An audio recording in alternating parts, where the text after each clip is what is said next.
पढ़ते हैं बीजीय व्यंजक और सर्वसंज्ञा। ये जो हमारा बीजीय व्यंजक है हमने कक्षा 6 में भी पढ़ा है, 7 में भी पढ़ा है। थोड़ा सा बीजीय व्यंजक में एक होता है नंबर 1 पद, इसके बाद दूसरा होता है गुणनखंड,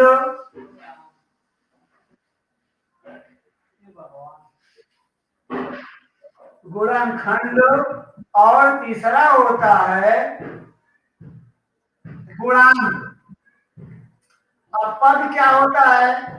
पद चाहे वो एक अंकीय हो, जैसे यक्ष एक पद है, या यहाँ पर हम लिखेंगे 2, ये भी एक पद है, यहाँ y लिखने ये भी एक पद है। और अगर दोनों x y को एक साथ लिखते हैं तो भी एक पद कहा जाता है, बीजीय पद। ये हमारे सभी एक पदी होते हैं। आगे गुणनखंड, जैसे आप देखो x और y है, यहाँ x और y के भी गुणनखंड होते हैं।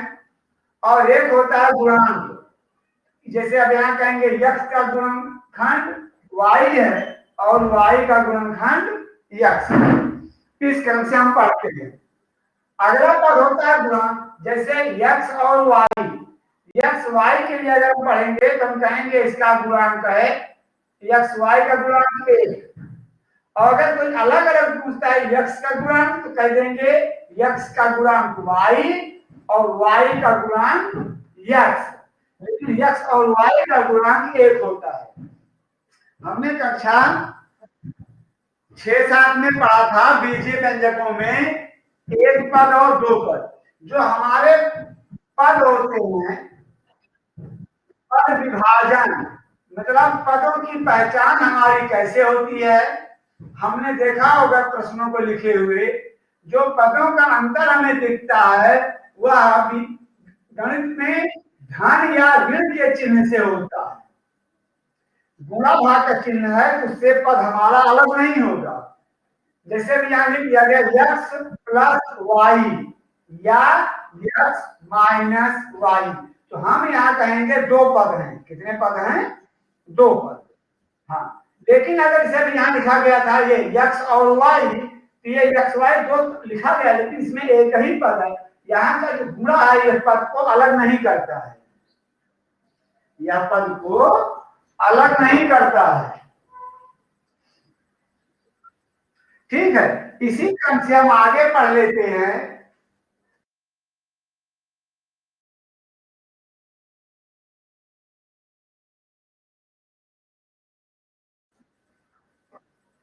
अगले क्रम में ये x और y ये कर देते हैं। आगे हम ये देख लेते हैं, तो ये पद विभाजन होता है। इसी प्रकार हम यहाँ लिखते हैं 2x प्लस 3y और ऋण 1। इस प्रकार यह भी एक हो जाता है। यहाँ दो पद हैं और यहाँ एक पद, धन के से दो पद और ऋण 1 के 3 पद हो जाता है। इस प्रकार हमारे पास इसमें 3 पद हैं। और अगर ऐसे लिखा गया है यक्ष, तो ये एक पद है, यानी एक पदी, द्विपदी और ये त्रिपदी व्यंजक है। इन पदों का जब संयोग होता है तो ये हमारे लिए व्यंजक होते हैं। क्या होते हैं? व्यंजक होते हैं।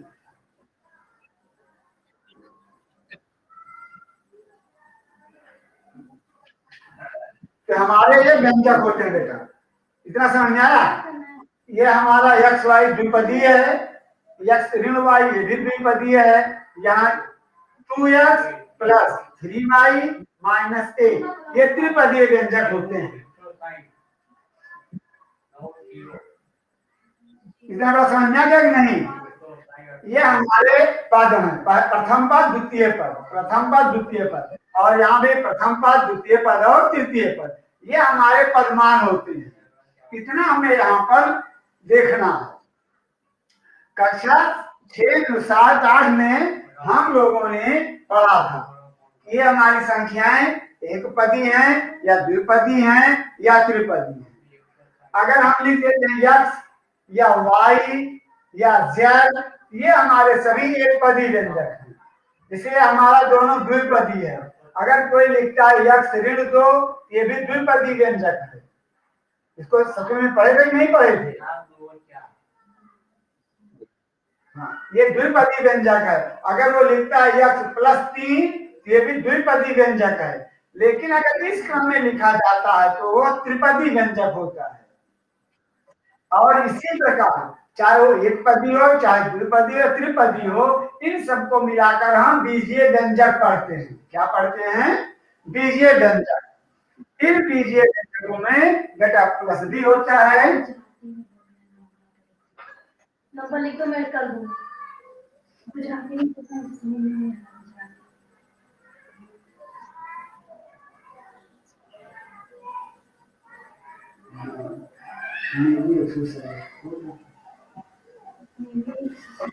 और अंकल नेवी 160 और नंबर नेवी 160 58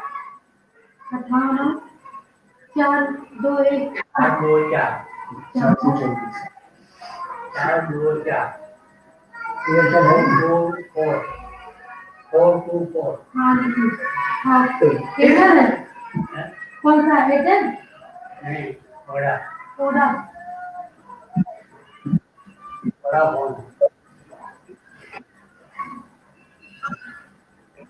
उनका टेंशन का है बड़ा मौका है।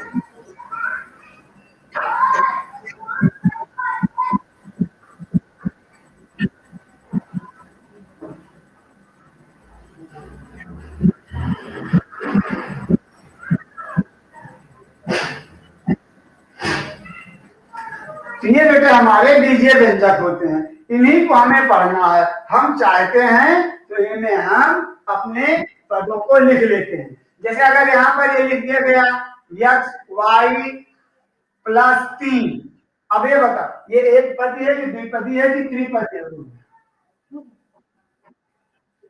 ये हमारा व्यंजक कितने पद का है? एक पद है कि दो है कि तीन है? हाँ, द्विपदी व्यंजक है। भले ही यहाँ पर एक्स वाई एक साथ लिखा गया है तो एक्स वाई अलग नहीं है, एक ही पद है। समझा बेटा? हमें यहाँ ये ध्यान देना है। और इस प्रकार तुम्हारे बुक में यहाँ जो पेज है यहाँ प्रयास कीजिए लिखा गया है। और यहाँ पर ड्राइव आउट करना है, ढूंढना है कि हमारा ये व्यंजक एक पदी है कि द्विपदी है कि त्रिपदी है। व्यंजक हमारा एक पदी है, द्विपदी है या त्रिपदी है। और हम चलो एक हम लिख देते हैं और फिर तुम्ही लोगों से पूछ लेते हैं। जैसे देखो ये लिखा गया है तुम्हारी बुक में है यक्स प्लस जेड प्लस 100। श्रद्धा इसमें कितने पद हैं बताओ? 3 पद हैं। बहुत इस प्रकार हम यहाँ ध्यान देते हैं कि हमारे यहाँ पर 3 पद हैं और इसे अब यहाँ 2 पद है। ये हमें जो हमारी पाठ्य पुस्तक है ना बेटा उसके पेज में हमारा ये है। और यहाँ इसी के प्रयास कीजिए में दूसरा है कि हमें ऐसे बीजीय पद बनाने हैं जिसमें एक चर हो, एक पदी हो, द्विपदी हो या त्रिपदी व्यंजक हो। तो हमें इसको बना लेना है। 4 या अथवा अधिक पदों वाले 2 पद। चलो अभी एक प्रश्न है लास्ट का कि 4 या अधिक पदों वाले, 4 या अधिक पदों वाले। तो अगर हम 4 पदों का बनाते हैं मतलब 4 या अधिक पद, तो हम कैसे लिखेंगे? अधिक पद।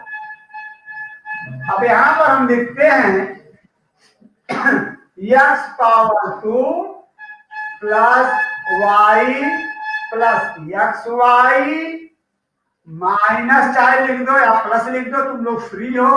2x plus 2y। अब यहां बताओ कितने पद हो गए? देख लेना, ऐसे नहीं बोलना बेटा, देख के बताओ कितने पद हो गए। हाँ 5 हो गए। 1 2 3 4 और 5 पद, चाहे 4 बना लो चाहे 5 बना लो, इस प्रकार हम इन पदों को बना लेते हैं। और अभी यहाँ देखो, तो ये हमारा y है, इसमें और इसमें क्या समानता है कि असमानता है? दोनों ये समान है कि असमान है? हमें इस प्रश्न का उत्तर दो। समान है, क्योंकि ये सजातीय पद हैं, ये भी y है और ये भी हमारा y है, तो दोनों सजातीय पद हैं। जब सरल करोगे तो बात की बात है, लेकिन अभी इसको हम विजातीय बना देते हैं, y घात 3 अब विजातीय हो गया। तो हम अपने इन प्रश्नों को यहाँ पर हल करते हैं। और अब हम इनका जोड़ना घटाना कक्षा 7 में पढ़े थे कि नहीं पढ़े थे? ये इतना समझ में आया कि नहीं? पहले पद गुणनफल और गुणनखंड और गुणन, फिर यह पदों का विभाजन कि किस प्रकार हम उनके पदों को अलग करते हैं। ठीक है, आगे हम पढ़ते हैं बीजीय व्यंजकों का जोड़ना या घटाना, जोड़ना या और व्यवकलन। हम जोड़ने और घटाने के लिए 2 प्रक्रियाओं का प्रयोग करते हैं। नंबर 1 स्तंभ विधि और एक रेखीय विधि। स्तंभ विधि वो है जो हम संख्याओं को ऊपर नीचे लिखते हैं, संख्याओं को ऊपर नीचे लिखते हैं। और स्तंभ लाइन विधि क्या है कि जो हम संख्याओं को एक क्रम से लिखते हैं।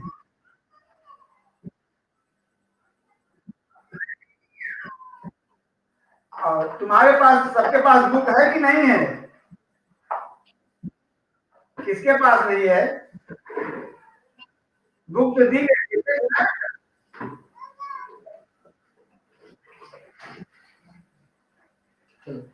इसमें हमारा जो पहला सवाल है 9.1 में, प्रत्येक पदों एवं गुणांकों को पहचानिए। यहाँ लिखना है प्रथम पद और द्वितीय पद, और फिर उनके गुणांकों को लिख देना है। हम उनके पदों को और गुणांकों को कैसे लिखते हैं? गुणांक जो होता है, जैसे अब यहाँ देखो 5xyz, पहले तुम्हारा पहला सवाल है और पहले का एक है 5xyz घात 7 2 है, हाँ, फिर 3zy। अब बता सकते इसमें कितने पद हैं? हाँ, समझा? इसका दूसरा पद कौन सा है बताओ? दूसरा पद, हाँ क्या बेटा? हाँ, बेटा ऐसा नहीं, पूरा हम यहां से स्टार्ट करेंगे। ऋण 3zy, क्या कहेंगे? ऋण 3zy। और पहला पद क्या है? पहला पद है 5xyz घात 2। यहाँ हम लिख सकते हैं पद, पदों पर हम इन संख्याओं को लिख देते हैं। जैसे अब यहाँ लिख देते हैं पद और यहाँ गुणांक।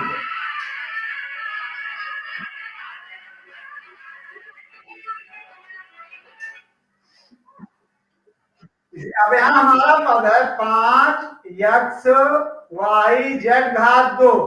यहाँ हम गुणांक के रूप में लिखेंगे 5। गुणांक क्या लिखेंगे? 5। और ऋण 3zy, यहाँ पर गुणांक लिखेंगे ऋण 3। यहाँ पर गुणांक क्या लिखेंगे? ऋण 3। इस प्रकार हम यहाँ पदों को और गुणांकों को अलग अलग लिख देते हैं। जैसे कि तुम्हारे पास यहाँ एक है पद xy का गुणांक में एक ही लिखा जाएगा, क्योंकि यहाँ पर कोई अंकीय पद नहीं है। और अगर अंकीय पद नहीं है तो फिर भी उसका गुणांक 1 होता है। इतना ध्यान दिए रहना बेटा, यहाँ गुणांक नहीं है फिर भी इसका 1 गुणांक हो जाता है। ये तुम्हारा पहला सवाल है। और इसमें अगर कोई समस्या हो तो बताओ पहले सवाल में। अगर ये समझ में आ रहा है नहीं इतना? हाँ, और एक है इसमें x/2 प्लस y/2 आगे लिख दिया गया है बराबर एक्स वाई या एक समीकरण के रूप में लिखा गया है। ये हमारा बराबर पुरुष हुआ है, ये हमारा दायां पद है और ये हमारे दोनों बाएं पद हैं। दायां पद बायां पद पढ़े हो ना बीजगणित रेखागणित बीजगणित में। दायां पद बायां पद, ये हमारा पहला पद है बाएं पक्ष का और ये हमारे बाएं पक्ष का दूसरा पद है और ये हमारा दायां पक्ष है एक्स वाई। यहाँ ये जो बटे का 2 है इसका मान 1/2 होता है। क्या होता है? हाँ, अगर यहाँ गिनती लिखी गई है अंक है तो उसका वो भी लिख लेते हैं ये 1/2। यहाँ पर तो केवल 1 होगा, लेकिन अगर ऐसे लिखा गया है 3x/2 तो हम इसका गुणांकखंड लिखेंगे 3/2। क्या लिखेंगे? 3/2। लेकिन जब होगा तब ये हमें गुणनखंड लिखना है। आगे हम इस प्रकार हल कर लेते हैं। आगे हमें पदों को लिखना है, चूज आउट करना है कि हमारे पद एक पदी हैं, द्विपदी हैं, त्रिपदी हैं या बहुपदी हैं, हमें यह पता करना है।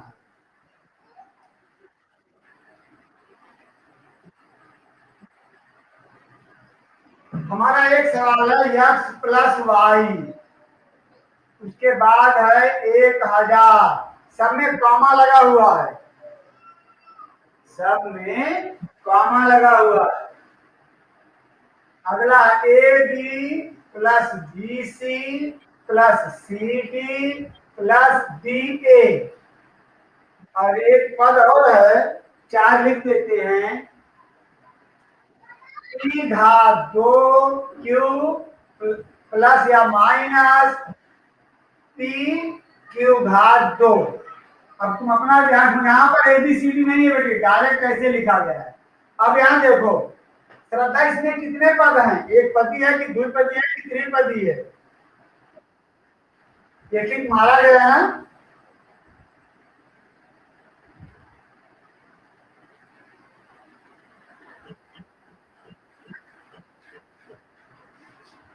ये x+y, इसमें कितने पद हैं?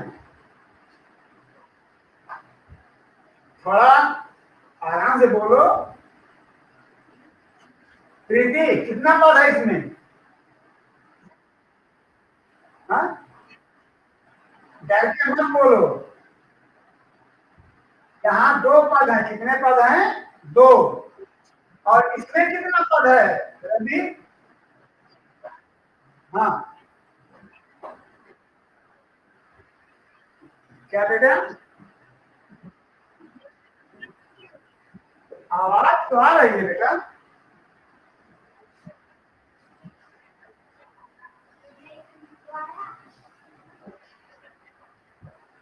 हाँ, आवाज आ रही है।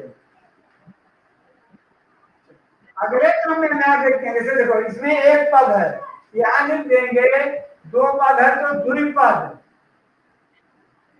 और यहाँ एक पद है तो एक पद या एक पदी, ऐसे हम इसके उत्तर को आगे लिख देंगे। और इसमें कितने पद हैं? जो हमारा यह है, अगर हम क्रम लेते हैं 1 2 3 और 4, तीसरे में कितने पद हैं? प्रीति बोलो बेटा पढ़कर। ये 3 नंबर लिखा गया है ना, यहाँ पढ़ के देखो कितने पद हैं? 4 पद है। बहुत बढ़िया। तो ऐसे ही हमें ध्यान देना कि यहाँ 4 पद है। इसको हम कह सकते हैं चतुष्पदी। ये चतुष्पदी जो है संस्कृत का वर्ग है, ये लिख देते हैं 4 पद या चतुष्पदीय व्यंजक।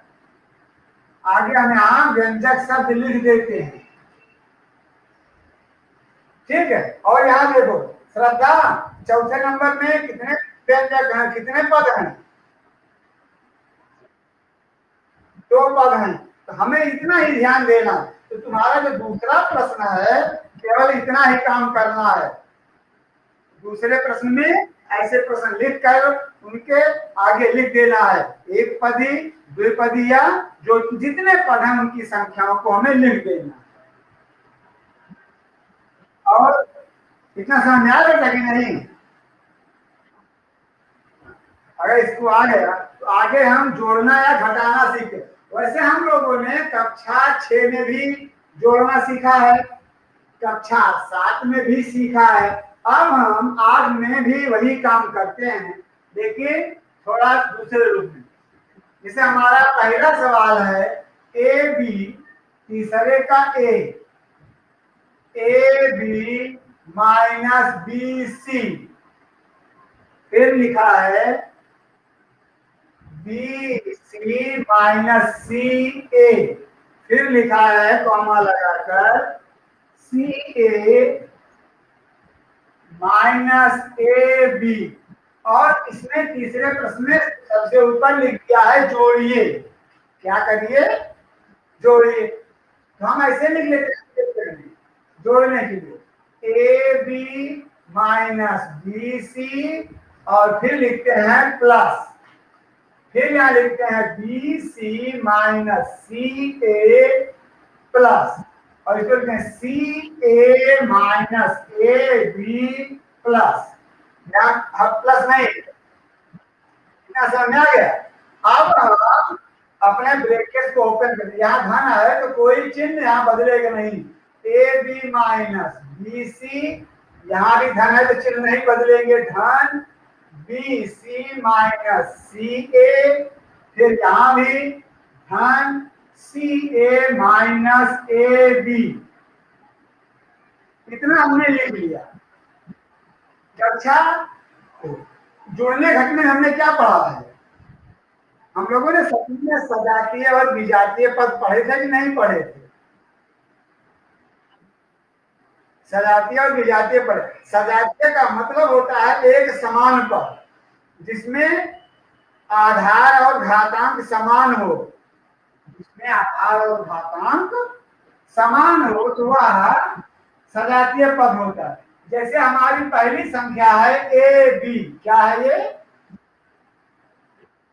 अब यहाँ पर ए बी कहीं है कि नहीं है? हाँ बोलो। लास्ट में ये है माइनस ए बी, माइनस के साथ लिखेंगे ए बी।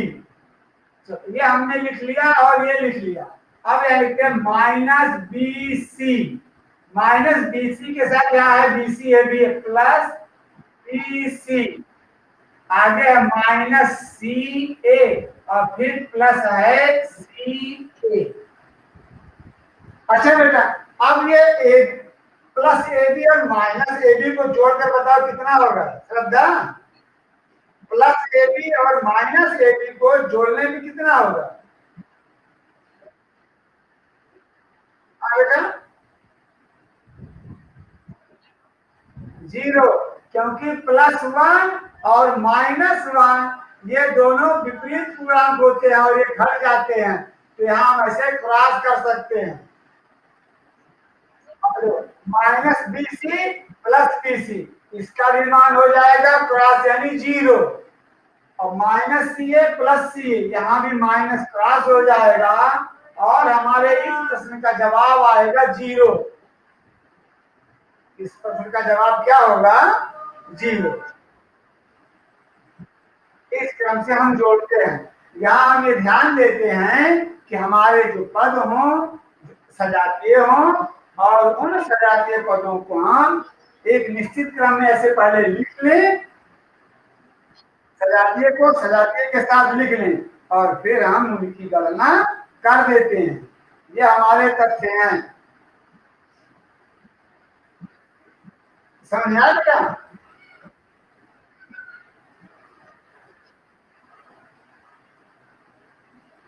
और इसी प्रकार तुम्हारे पुस्तक में और भी सवाल हैं जो तुम लोगों को अभ्यास करने के लिए हैं।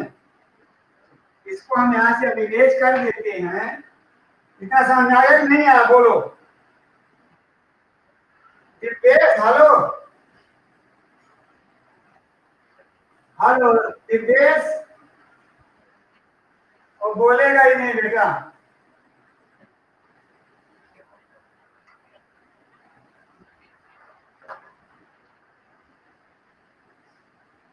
जैसे देखो एक दूसरा सवाल हम लिखते हैं तुम्हारे सबके लिए, दो मतलब ये तुम्हारा तीसरे का तीसरा ही है,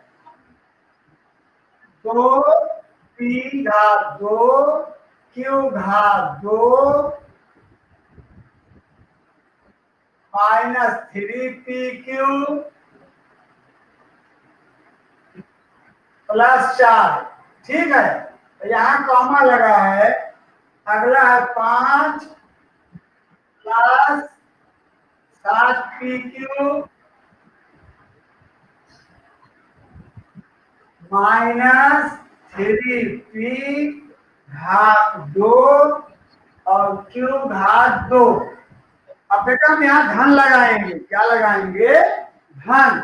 और धन लगाने के लिए हम बहुत अच्छी तरह से, अब इसे हमें समझाना है, तो हम यहाँ एक काम कर, ये जो हमारा कॉमा यूजुअल कॉमा को हम हटा देते हैं और यहाँ से यहाँ तक ब्रैकेट लगाकर यहाँ प्लस लगा देते हैं और यहाँ से दूसरा कॉमा हम स्टार्ट करके ऐसे लगा देते हैं। ये हमारी दूसरी लाइन है, हम यहाँ कॉम लगा देते हैं। अगले क्रम में हम ब्रैकेट ओपन कर लेते हैं, यहाँ प्लस कोई चेंज नहीं होगा। 2p घात दो क्यू घात दो फिर 3p क्यू प्लस 4 और इसको भी प्लस 5 धन 7p क्यू ऋण 3 घात 2 और क्यू घात 2। अगले क्रम में क्या करेंगे? जैसे अब देखो यहाँ ये 2p घात 2 क्यू घात 2, तो हमें यहाँ 2 नहीं देखना है, ये देखो कि p घात 2 और q घात 2 तुम्हारे समीकरण में कहीं है कि नहीं है? श्रद्धा, इस सवाल में कहीं p घात 2 और q घात 2 है कि नहीं है? अभी हमने एक लिख लिया, दूसरा ढूंढना है।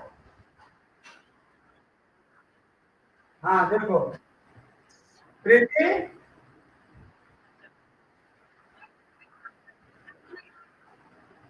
हाँ लास्ट में है ये -3p घात 2 क्यू घात 2। अब इसको लिख लिया, दूसरा पर लिखेंगे ऋण 3p क्यू। अब देखो कहीं पर p क्यू है कि नहीं है?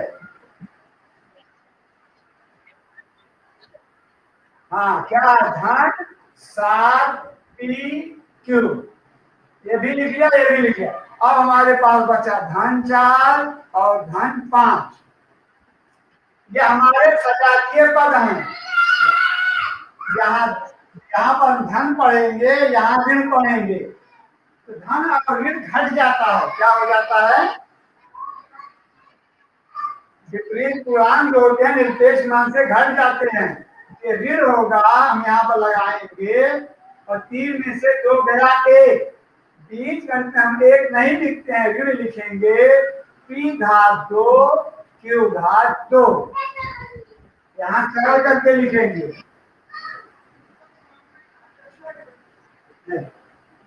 फिर यहाँ देखो ऋण 3p क्यू धन 7p क्यू को सॉल्व करेंगे। ये भी ऋण है, ये भी धन है, दोनों विपरीत पूर्णांक है। यहाँ नई प्रक्रिया होगी, विपरीत पूर्णांक घट जाएगा 7 से 3, तो पहले 7 का चिन्ह लगा दो धन, और 7 में से 3 घटाएंगे तो क्या बचेगा? 4, और इसका बीके पद ऐसे लिख देंगे। अब यहाँ तक हल हो गया। दूसरा पद भी, तीसरा पद में क्या लिखा है? धन 4 और धन 5, ये दोनों धनात्मक है ना, ये धनात्मक से धनात्मक जुड़ जाएगा, 4 5 9। इस प्रकार बेटे हमारे इस प्रश्न का हल हम प्राप्त कर लेंगे।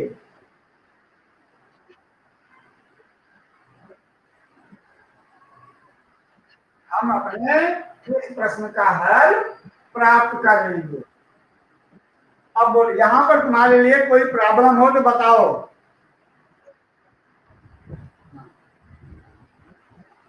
इसी तरह हम इसको, जैसे दो पद होते हैं उनको हम स्तंभ में लिख लेते हैं, ऊपर नीचे भी लिख लेते हैं। लेकिन जब हमारे पास दो या दो से अधिक संख्याएं होती हैं, दो या दो से अधिक समस्याएं होती हैं, तो हम उनको पदों में इस रेखीय क्रम में लिखें, गुणा जोड़ने या घटाने में ज्यादा उपयुक्त होता है। अब हम तुम्हारे चौथे प्रश्न को पढ़ते हैं जिसमें घटाना बताया गया है। गणित में घटाने को व्यवकलन लिखते हैं। क्या लिखते हैं? व्यवकलन। ये व्यवकलन,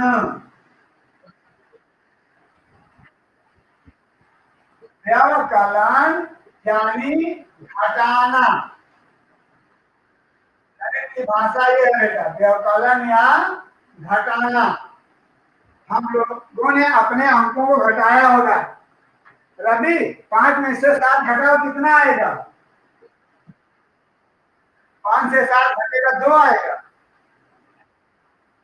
हाँ? अरे भाई देखो प्यार से, 5 - 7 2 आएगा।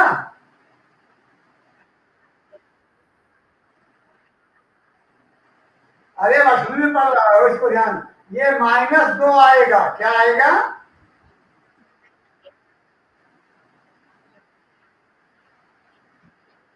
देखो, हाँ कैसे, अगर नहीं समझा तो अच्छी बात है। ये हमारा धनात्मक है। क्या है ये? धनात्मक। और ये ऋणात्मक है। जब हम इसको सरल करते हैं, कक्षा 6 का प्रश्न है, धन 5 और ये जो 7 है इसमें से 2 हिस्सा कर लो। एक कर दो इसके धन 5 के बराबर का ऋण 5, और दूसरा ऋण 2। ये धन 5 ऋण 5 जोड़कर 0 हो जाएगा और फिर ऋण 2 बचेगा। इसको हम दूसरे ढंग से भी समझ सकते हैं। अगर हमने किसी से 7 रुपए लिए हैं, अब घर से 5 रुपए मिले और हमने उसको दे दिया, तभी भी हम 2 रुपए के ऋणात्मक में रहेंगे। आगे हम व्यवकलन या घटाने के लिए पढ़ते हैं।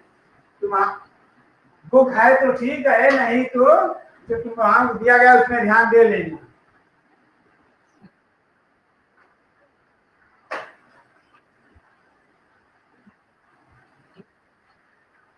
चौथे प्रश्न का तुम्हारा पहला है 12A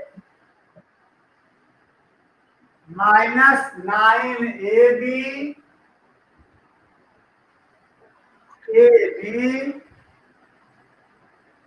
प्लस 5B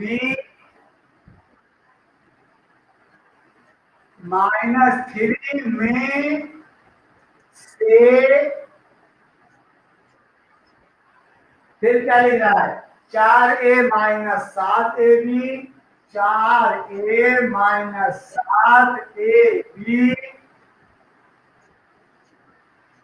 अब नहीं लिख रहा, रुक जाओ बेटा, यहां से हम इरेज कर देते हैं क्योंकि यहां से दिखेगा नहीं। से 4A - 7AB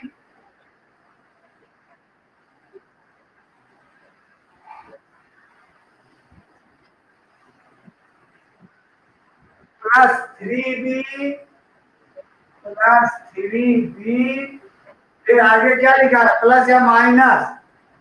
प्लस 12, प्लस 12 घटाओ,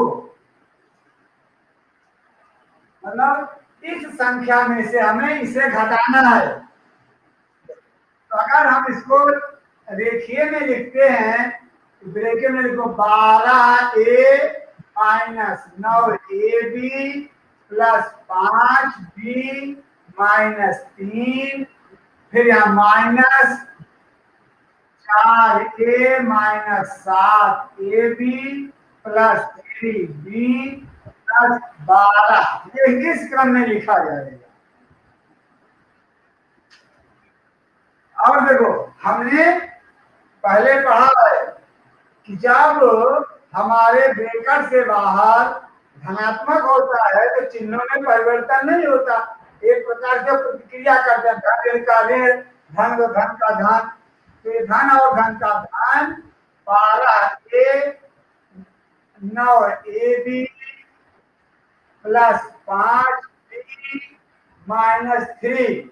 लेकिन अब ब्रैकेट से पहले ऋणात्मक है, ये चिन्हों की प्रतिक्रिया में चिन्ह बदलेंगे। यहाँ धन है, धन ऋण का ऋण 4A, ऋण ऋण का धन 7AB, धन ऋण का ऋण 3B, ऋण धन का ऋण 12। अब अपनी अगली प्रक्रिया में बेटा फिर वही सजातीय पदों के एक साथ लिखेंगे 12A। कहां देखो तुम्हारे में कहीं ए और है कि नहीं है? यहाँ पर क्या है? ए, लेकिन ये -4A, लिख लो -4A। अगले पद में है -9AB। इसके बाद कहीं पर ए बी है कि नहीं है? जो यहाँ पर लिखा गया है +7AB, +7AB, ये भी लिख दिया। इसके बाद यहाँ तीसरा है +5B। अब यहाँ बी का पद है कहीं पर कि नहीं? अगला सा है, ये है -3B। इसके बाद यह है -3 और यहाँ लास्ट में है -12। ऊपर पदों को हम गिनकर भी देख सकते हैं कि हमारा कोई पद मिसिंग तो नहीं है, या हमारा कोई ऐसा पद जिसे हम लिखने से भूल तो नहीं गए। जैसे हमारे यहाँ इस लाइन में 1 2 3 4 5 6 7 8 पद हैं, यहाँ भी देख लेते हैं कि हमारे 8 पद हैं या नहीं। जब 8 पद हैं तो आगे सरल करते हैं।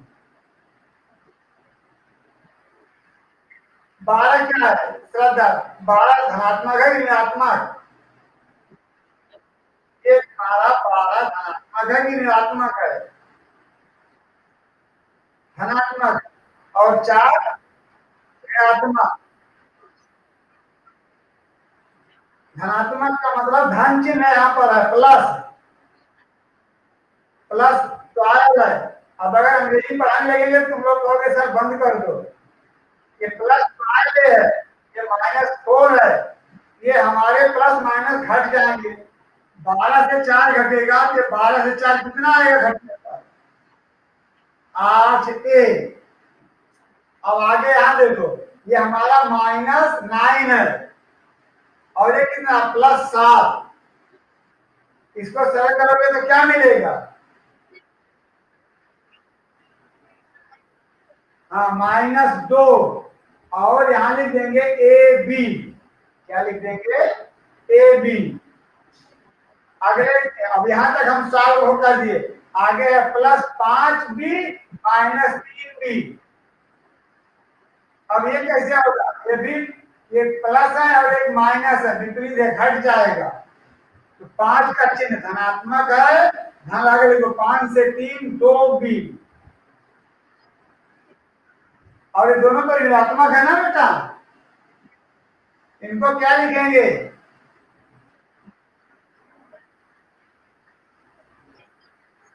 ये जुड़ जाएंगे इनसे और ये हो जाएगा 12 3 15। 12 3। इस प्रकार के तुम्हारे प्रश्नों के हल मिलेंगे। यही प्रश्न हमें ध्यान देना है, जो हमारे लिए महत्वपूर्ण है। समझा बेटा? और हमें इस प्रकार अपने अभ्यास के इन प्रश्नों को पूर्ण कर लेना है।